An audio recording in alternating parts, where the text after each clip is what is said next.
again, you're like the expert on it, but Arabella Advisors created a structure of NGOs, non-governmental organizations, and for-profit organizations, and they built it so seamless, and they used organizations like USAID. They use departments like the Department of State underneath the Obama administration and clearly underneath the Biden administration. But even during the Trump administration, while Trump was getting beat up about Russiagate, he was depending on people around him to like, hey, do your job, right? I can tell you the State Department under guys like Mike Pompeo did nothing.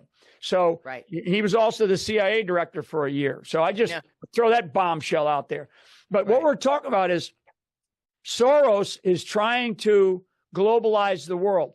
Soros, in this briefing that I gave to President Trump a couple of years ago, we were able to prove how Soros, through this structured organization, spent $2.5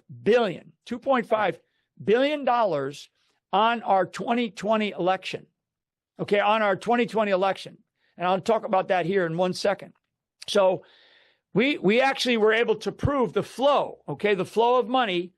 Now, what they do is they do it through, again, this sort of seamless, operation where it looks like the money's coming from U.S. entities. Right. Because so I just said 2.5 billion. $1 that comes from a foreign nation, right? $1 that comes from a foreign nation is a felony. $1. All right. So we're talking about $2.5 billion that George Soros basically orchestrated to come into the 2020 election.